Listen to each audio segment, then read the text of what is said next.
আসসালামু আলাইকুম সুপ্রিয় শিক্ষার্থী বন্ধুরা। তো এই পর্যায়ে তোমাদের সামনে ভিত্তি সম্পর্কিত আরও একটা ক্লাস নিয়ে হাজির হয়েছি এবং এই ক্লাসে আমরা আলোচনা করব ভিত্তির ধরন নির্বাচন করার পদক্ষেপসমূহের বর্ণনা। অর্থাৎ আমাদের যে অনেক ধরনের ভিত্তি আমরা পড়েছিলাম, গভীর ভিত্তি, অগভীর ভিত্তি এবং গভীর ভিত্তির ভিতরে কয়েক প্রকার, অগভীর ভিত্তির ভিতরে কয়েক প্রকার। তো সেইখানে কোন ধরনের ভিত্তি অর্থাৎ কোন প্রকারের ভিত্তি আমরা কোন স্ট্রাকচারের জন্য সিলেক্ট করব, সেই ক্ষেত্রে আমরা সেটার পদক্ষেপ বা সেটার স্টেপগুলো আস্তে আস্তে জানার চেষ্টা করব। তো এই ক্লাসটার ভিতরে আমরা কিন্তু মোটামুটি একটা রচনামূলক প্রশ্ন এবং দুইটা মোটামুটি সংক্ষিপ্ত প্রশ্নের অ্যান্সার শিখব। তো প্রথম যে সংক্ষিপ্ত প্রশ্নের অ্যান্সারটা শিখব সেটা হচ্ছে যে কোনো কাঠামোর জন্য কী ধরনের ভিত্তি সবচাইতে উপযুক্ত হবে তা কতগুলো ফ্যাক্টরের উপর নির্ভর করে সেটা যদি আমাদেরকে জানতে চায়। অর্থাৎ কি যে কোনো কাঠামোর জন্য কোন ধরনের ভিত্তিটা আসলে উপযোগী হবে সেগুলো কোন কোন ফ্যাক্টরের উপর নির্ভর করে, এমনভাবে যদি আমাদের প্রশ্ন আসে তখন কিন্তু আমরা বলতে পারি যে এখানে যে তিনটা ফ্যাক্টর দেওয়া আছে এই তিনটা ফ্যাক্টরের উপর নির্ভর করে যে আমরা কোনো নির্দিষ্ট কোনো একটা কাঠামোর জন্য কোন ফুটিংটা বা কোন ধরনের ফুটিংটা ডিজাইন করব বা সিলেক্ট করব। তো সেক্ষেত্রে প্রথম ফ্যাক্টরটা কি?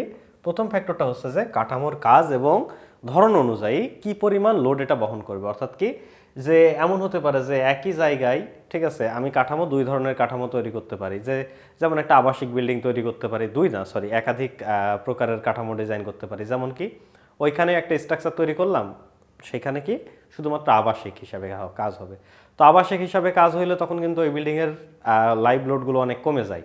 ঠিক আছে, সেই বিল্ডিংটা কিন্তু তখন হেভিভাবে বানাইতে হয় না, মোটামুটি বানাইলেই হয়ে যায়। ঠিক আছে, অর্থাৎ কি মিডিয়াম হেভি বানাইলে হয়ে যায়।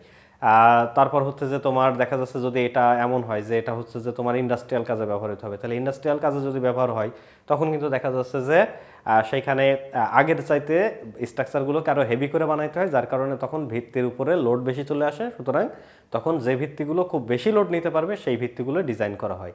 এরপরে যদি এমন মনে করা হয় যে ওই একই জায়গা, এখন মনে করো কি যে কোনো একটা এটা সরকারি প্রজেক্টের ভিতরে এমন একটা প্রজেক্টের ভিতরে চলে গেছে যেখানে কি ওখানে একটা ব্রিজ হবে বা একটা ফ্লাইওভার হবে বা কিছু একটা এমন একটা হবে। ঠিক আছে, যেমন আমাদের মেট্রো রেলগুলো উপর দিয়ে যাচ্ছে, তো এইগুলোর ক্ষেত্রে কিন্তু মুভিং লোড অনেক বেশি, অর্থাৎ এর উপর দিয়ে গাড়ি ঘোড়া যায়। ঠিক আছে, তাহলে মুভিং লোড যখন বেশি হয়ে যায় তখন কিন্তু ওই জায়গার স্ট্রাকচারেই লোড আরও বেশি পড়ে। তো লোড যখন বেশি পড়ে, ঠিক আছে, বা ওইখানে লোডের ফ্যাক্টরটা অনেক বেড়ে যায়, তখন কী করতে হয়, তখন ওখানে কিন্তু ভিত্তিগুলো আরও শক্ত ভিত্তি ডিজাইন করতে হয়। তাহলে আমাদের প্রথমত কোনটা বিবেচনা করতে হবে বা কোন ফ্যাক্টর ধরে আগাইতে হবে যে কাঠামোর কাজ কি, অর্থাৎ কাঠামো কি কাজে ব্যবহৃত হবে এবং সেই কাঠামোর ধরনটা কি, সেই অনুযায়ী এটা কি ধরনের লোড বহন করবে। ঠিক আছে, ওকে।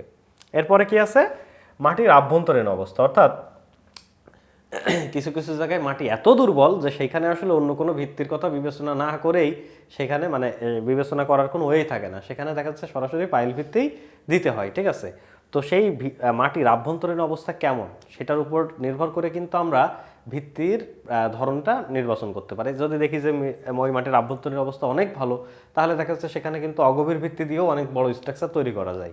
আবার দেখা যাচ্ছে যদি দেখি যে মাটির আভ্যন্তরীণ অবস্থা মোটামুটি ভালো, তখন দেখা যাচ্ছে যে ওখানে আমরা একটু মিডিয়াম টাইপের যে কি বলা চলে যে ভিত্তিগুলো আছে সেই ধরনের ভিত্তি ব্যবহার করতে পারি।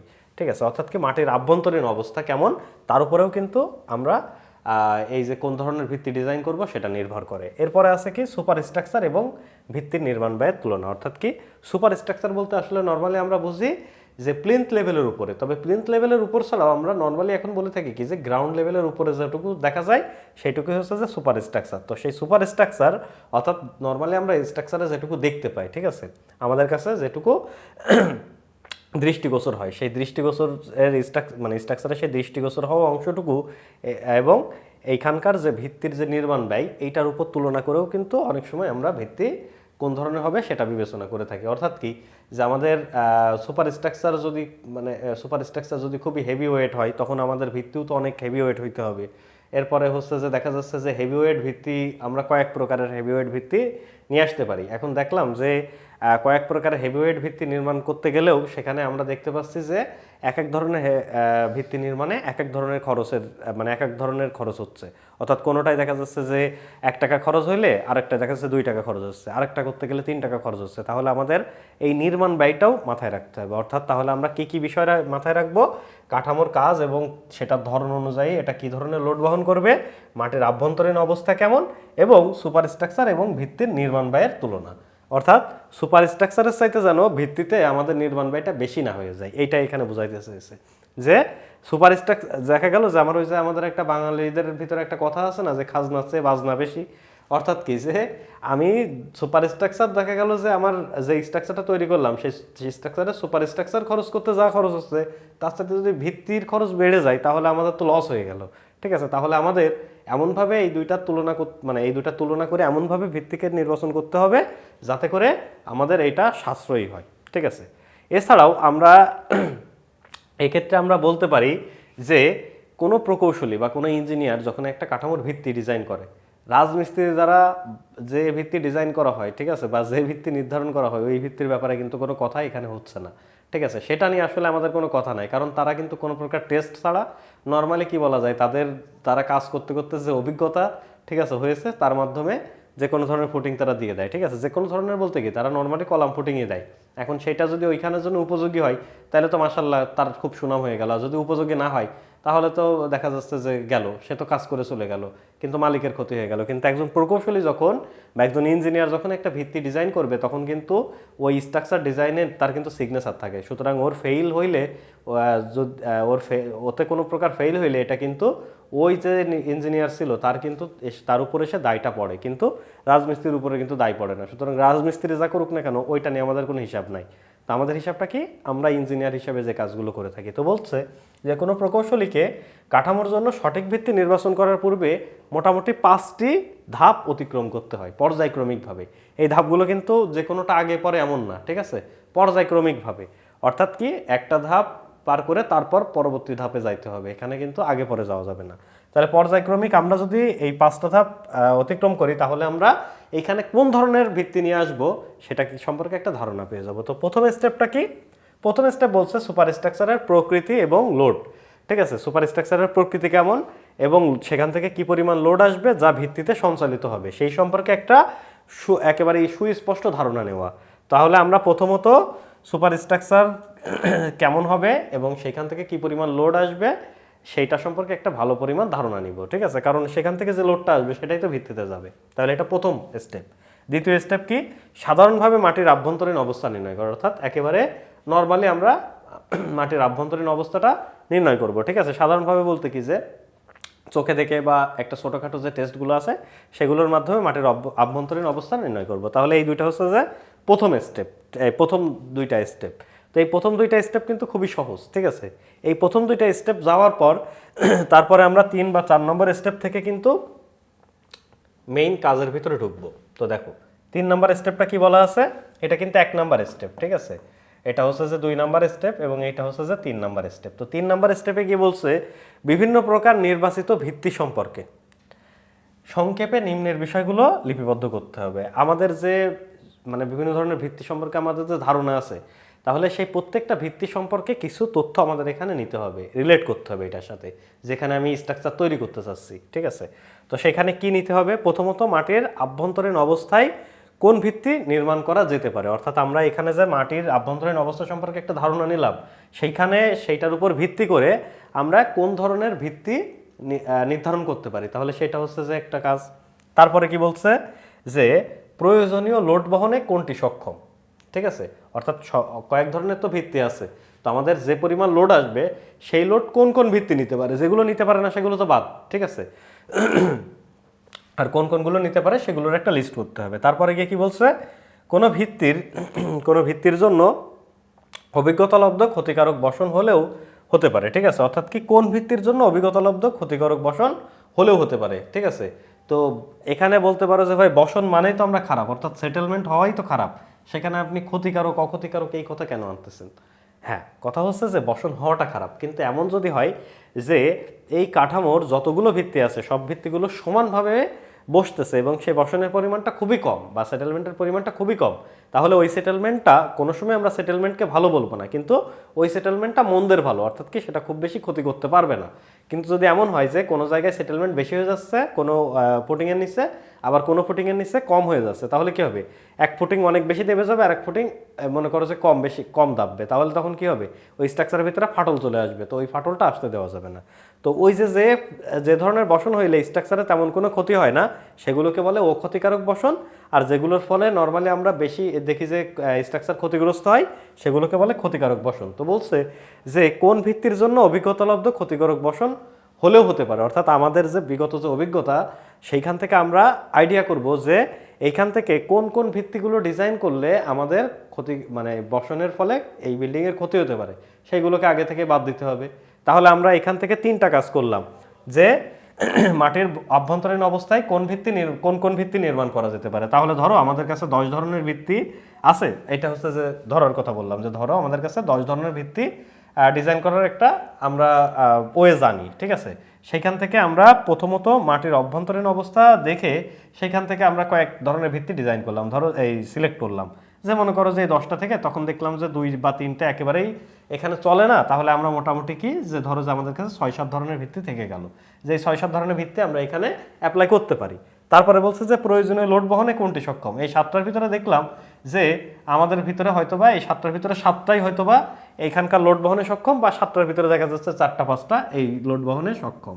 তাহলে আমাদের দেখো যে আরও কিন্তু কিছু কয়েকটা ভিত্তি কমে গেল, অর্থাৎ কি আমাদের মোটামুটি লিস্টটা শর্ট হয়ে আসতেছে। তারপরে বলতেছে যে এই যে আমাদের লাস্টে যে কয়টা ভিত্তি থাকলো এর ভিতরে কোন কোন ভিত্তির জন্য আমাদের ক্ষতিকারক বসন হলেও হতে পারে। তাহলে সেটার মাধ্যমে দেখলাম যে আমাদের এই 4টার ভিতরে 4টাই কি মোটামুটি আমরা অ্যাপ্রুভ করতে পারতেছি, নাকি 4টার ভিতরে দেখা যাচ্ছে হয়তো বা এখান থেকে একটা বাদ যাচ্ছে, বাদ গিয়ে দেখা গেল আমাদের 3 ধরনের ভিত্তি আমাদের হাতে থাকলো, এরকম আর কি ব্যাপারটা। অর্থাৎ দেখো যে মেনলি এই 3টা স্টেপের মাধ্যমে দেখো যে আমাদের কয়েক ধরনের ভিত্তি থেকে আমরা কয়েকটা ভিত্তি সিলেক্ট করে ফেলতে পারতেছি, তাহলে আমাদের একটা খানিকটা কাজ হয়ে গেল। তারপরে কি 4 নাম্বার স্টেপে আমরা চলে যাব। তো 4 নাম্বার স্টেপ কি সেটা একটুখানি দেখি, 4 নাম্বার স্টেপটা কি সেটা একটুখানি আমরা দেখে নিই। তো মনে করো এই হচ্ছে যে সেই 4 নাম্বার স্টেপ আমাদের। তো 4 নাম্বার স্টেপে বলছে যে অধিক পছন্দসই ভিত্তিগুলো সম্পর্কে আরও বিস্তারিত অনুশীলন এবং পরীক্ষা সমূহ, ঠিক আছে, সেগুলো ডিজাইন করতে হবে, অর্থাৎ কি পরীক্ষামূলক ডিজাইনগুলো করতে হবে। মানে আমরা ফাইনালি ওই যে বলছিলাম যে ধরো যে 3 ধরনের ভিত্তি আমরা সিলেক্ট করলাম, এই 3 ধরনের ভিত্তি আমরা একটা পরীক্ষামূলক, অর্থাৎ কি এই 3 ধরনের ভিত্তি পরীক্ষামূলক মানে কি প্রোটোটাইপ তৈরি করা, অর্থাৎ কি যে টেস্ট করা, যে আমরা এই 3 ধরনের ভিত্তি তৈরি করে সেখানে একটা টেস্ট করব, ঠিক আছে। সেই টেস্ট করে সেখানে আমরা মোটামুটি কি এই 3টার ভিতর থেকে হয়তো বা দেখা যাচ্ছে যে আরও 2-1 প্রকারের বাদ চলে যাবে, ঠিক আছে। তাহলে ফাইনালি গিয়ে একটা সিলেকশন করার জন্য আমাদের সহজ হয়ে যাবে। তো সেটাই বলতেছে যে অধিক পছন্দসই ভিত্তিগুলো সম্পর্কে, অর্থাৎ কি ওই যে ওই প্রথম 10টা থেকে লাস্টে গিয়ে মনে করো যে 3টা টিকলো, তাহলে এই 3টা হচ্ছে আমাদের সেই অধিক পছন্দসই ভিত্তিগুলো। তো সেই অধিক পছন্দসই ভিত্তিগুলো সম্পর্কে আরও বিস্তারিত অনুশীলন এবং পরীক্ষামূলক ডিজাইন করতে হবে। এই অনুশীলনের মাধ্যমে, ঠিক আছে, এই অনুশীলন মানে কি যে এই প্র্যাকটিসের মাধ্যমে বা এই প্র্যাকটিসের জন্য নিম্নের বিষয়গুলোর উপর অতিরিক্ত তথ্যাদি জানা প্রয়োজন হবে, ঠিক আছে। অর্থাৎ কি যে এই এখানে দেখো যে কয়েকটা তথ্য আছে, এই তথ্যগুলো জানার আমাদের প্রয়োজন হবে। তাহলে এই কি তথ্য আছে একটুখানি দেখি আমরা। সেইখান থেকে দেখো যে বলা যায় যে আমাদের লোড এবং মাটির আভ্যন্তরীণ অবস্থা, ঠিক আছে। অর্থাৎ কি মাটির আভ্যন্তরীণ অবস্থা আগে আমরা সাধারণভাবে দেখেছিলাম, এখন কি আরও বিশদভাবে দেখার চেষ্টা করব, ঠিক আছে। তাহলে আমাদের যে কাঠামোর লোড এবং মাটির যে আভ্যন্তরীণ অবস্থা সেটা আরও বিশদভাবে দেখব, দেখে সেইখান থেকে একটা সিদ্ধান্ত নেওয়ার চেষ্টা করব। তারপরে কি বলতেছে, বহনকৃত লোড দ্বারা ফুটিংয়ের আকার, ঠিক আছে, অর্থাৎ কি যে পরিমাণ লোড আসতেছে সেইটা অনুযায়ী ফুটিংয়ের আকার কেমন হচ্ছে, ঠিক আছে। যে ফুটিংয়ের আকার খুব বেশি বড় হয়ে যাবে সেটা তো আমাদের জন্য অ্যাপ্রোপ্রিয়েট হবে না, যে ফুটিংয়ের আকারটা মোটামুটি মানের হবে সেটাও কিন্তু আমরা অ্যাপ্রোপ্রিয়েট বলতে পারবো। এরপরে কি বলতেছে যে পায়ারের আকার অথবা প্রয়োজনীয় পাইলের দৈর্ঘ্য এবং সংখ্যা, ঠিক আছে। তাহলে আমাদের এখানে কি যে এখানে যদি ব্রিজের এটা যদি এইখানে নর্মালি এটা বলতেছে এই গ নম্বরটা নর্মালি দেখা যাচ্ছে যে ব্রিজ বা আমরা যে এলিভেটেড এক্সপ্রেসওয়ে বা ফ্লাইওভার এই ধরনের কাজের ক্ষেত্রে সেখানে বলতেছে যে পায়ারের আকার অথবা প্রয়োজনীয় পাইলের দৈর্ঘ্য এবং সংখ্যা, ঠিক আছে। তাহলে সেগুলো কতগুলো প্রয়োজন হবে, আমাদের যদি মনে করো যে সেখানে দেখি যে পায়ারের আকার অনেক বড় হয়ে যাচ্ছে, ঠিক আছে, কিন্তু অন্যটাই ছোট হচ্ছে, তাহলে আমরা ওই ছোট যেটা হচ্ছে সেটা নিব। আবার দেখা যাচ্ছে যে পাইলের প্রয়োজনীয় পাইলের দৈর্ঘ্য যেটা অনেক বেশি হয়ে যাচ্ছে সেটা আমরা বাদ দিব, যেখানে পাইলের সংখ্যা অনেক বেশি হয়ে যাচ্ছে সেটা বাদ দিব। অর্থাৎ কি সব জায়গায় আমরা চেষ্টা করব যে সহজে বা কম ইফোর্টে আমরা যদি ভালো আউটপুট পাই সেটা নেওয়ার চেষ্টা করব। তারপরে বলছে বসনের বিশদ হিসাব করা যাতে কাঠামোর আচরণ সম্পর্কে ভবিষ্যৎবাণী করা যায়। অর্থাৎ এইখানে আমরা যে কয় ধরনের ফুটিং নিলাম সেই ফুটিংগুলোর যে সেটেলমেন্ট হওয়ার যে প্রসেসটা সেই প্রসেস সম্পর্কে একটা ভালো একটা হিসাব করতে হবে, যাতে আমরা এই কাঠামো ভবিষ্যতে গিয়ে কোন জায়গায় গিয়ে দাঁড়াবে সেটা সম্পর্কে একটা আইডিয়া নিতে পারি। তো এইগুলোর মাধ্যমে আমরা কিন্তু এইখান থেকে দেখো যে আরও কিছু মানে কি বলা যায় যে আরও শর্ট মানে লিস্টটা আরও শর্ট করে ফেলতে পারলাম, ঠিক আছে। এরপরে গিয়ে কি বলছে, সম্ভাব্য সকল প্রকার ভিত্তি খরচের হিসাব প্রস্তুত করে। অর্থাৎ কি এই যে মনে করো যে আগের বার যে আমাদের 3টা ছিল, এবার এই 3টা থেকে মনে করো যে ফাইনালি এখন গিয়ে 2টাই উপনীত হইলাম। এইখান থেকে যে হিসাবগুলো করলাম সেখান থেকে ধরো যে 3টার ভিতর 2টাই উপনীত হইলাম, ঠিক আছে। তো 2টাই উপনীত হইলেও আমরা তো এখনো ফাইনাল সিলেকশনে যাইতে পারিনি। যদি আমরা একটাই চলে আসতে পারতাম, এখন যে 3টার ভিতর থেকে 2টা বাদ হয়ে গেছে, এখন আর কয় প্রকার আছে, 1 প্রকার, তাহলে আমাদের তো আর কোনো ওয়ে ছিল না যে ওইটা নিয়ে আমাদের কাজ করতে হবে, তাতে খরচ বেশি হোক বা কম হোক। কিন্তু আমাদের যদি একাধিক প্রসেস থাকে, অর্থাৎ কি একাধিক প্রকারের ভিত্তি যদি এখন আমাদের হাতে থাকে, তাহলে আমরা তখন কি করব, তখন এই 5 নাম্বার স্টেপটা নিয়ে বিবেচনা করব। তাহলে এই 5 নাম্বার স্টেপ কি বলছে, সম্ভাব্য সকল প্রকার ভিত্তি খরচের হিসাব প্রস্তুত করে তুলনামূলক বিচার বিশ্লেষণের মাধ্যমে এবং ভিত্তির কাজের ধরনের উপর নির্ভর করে পছন্দসই ভিত্তি নির্বাচন করা, ঠিক আছে। অর্থাৎ এইখান পর্যন্ত যদি আমাদের একাধিক পরিমাণের ভিত্তি একাধিক কি বলা যায় একাধিক প্রকারের ভিত্তি যদি আমাদের হাতে থেকে থাকে, তাহলে সেইখানে আমাদের ফাইনালি গিয়ে কিটার মানে কাজটা কি, খরচের হিসাব করা, ঠিক আছে। খরচের হিসাব করে তুলনামূলক বিচার বিশ্লেষণ করব, করে যেটাই খরচ কম হবে সেটাই চলে যাব। তো আশা করি এই 5টা স্টেপ একে একে বলা যায় যে হচ্ছে যে বিবেচনা করে সেখানে কিন্তু আমরা ভিত্তি কোন ধরনের ভিত্তি আমরা ডিজাইন বা কোন ধরনের ভিত্তি আমরা সিলেক্ট করব সেটা সম্পর্কে একটা ভালো ধারণা তৈরি করতে পারবো, এবং এইখান থেকে যদি আমাদের প্রশ্ন আসে সেটা সম্পর্কে অ্যান্সার করতে পারবো। তো বলেছিলাম এখানে 2টা সংক্ষিপ্ত প্রশ্ন অ্যান্সার করা যাবে। তো দ্বিতীয় সংক্ষিপ্ত প্রশ্ন হচ্ছে যে এইটা, যে কাঠামোর জন্য সঠিক ভিত্তি নির্বাচনের ধাপসমূহ কি কি, তাহলে এই 5টা ধাপ আমরা সেক্ষেত্রে বলে দিব। তো আশা করি তোমরা এখান থেকে মোটামুটি একটা আউটপুট পেয়েছো, যেটার মাধ্যমে কোনো কাঠামোর ক্ষেত্রে কোন ধরনের ভিত্তি ডিজাইন করতে হবে সেটা সম্পর্কে একটা সাম্যক ধারণা তোমরা পেয়েছো, যার মাধ্যমে হয়তোবা তোমাদের সামনের কাউকে তোমরা এটা সম্পর্কে বোঝাইতে পারবে। তো এই ক্লাসে পর্যন্তই, সবাইকে ধন্যবাদ।